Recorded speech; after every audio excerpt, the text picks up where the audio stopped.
আমি এতক্ষণ তোমাদের বক্তব্যগুলো শুনছিলাম। অসাধারণ, সত্যি অসাধারণ। তোমাদের মেধা, তোমাদের অধ্যবসায় এবং সর্বোপরি তোমাদের কনফিডেন্স আমাদেরকে মুগ্ধ করেছে।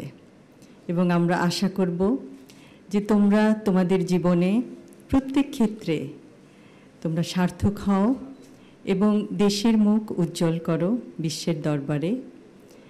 এবং বিজ্ঞানের প্রতি তোমাদের যেই মমত্ববোধ আমরা দেখতে পাচ্ছি, ভবিষ্যতে আমরা আশা করব তোমরা বিজ্ঞানের জগতে উদ্ভাবন করে পৃথিবীর সমগ্র মানুষের জন্য কিছু করবে।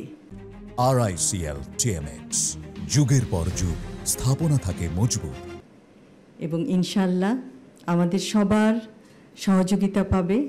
এবং যে কোনো সময় যে কোনো রকম তোমাদের প্রশ্ন থাকে যদি বিজ্ঞানের জগতে, তাহলে তোমরা তো জানো যে তোমাদের বিচারক মণ্ডলীরা সবসময় তোমাদেরকে অনুপ্রেরণা দিয়েছেন, তোমাদেরকে পথ দেখিয়েছেন কিভাবে তোমরা তোমাদের প্রজেক্টগুলিকে আরও সুন্দর করবে, আরও বিস্তারিতভাবে সবার কাছে তুলে ধরবে।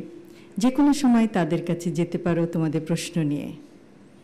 বিজ্ঞান চর্চার কোনো শেষ নাই, কিন্তু বিজ্ঞান চর্চার মাধ্যমে পৃথিবীকে অনেক কিছু দেওয়ার আছে এবং আমার বিশ্বাস তোমরা তা পারবে। এবং আবারও জিয়াউর রহমান ফাউন্ডেশনের সকল সদস্যকে আমার আন্তরিক ধন্যবাদ জানাই।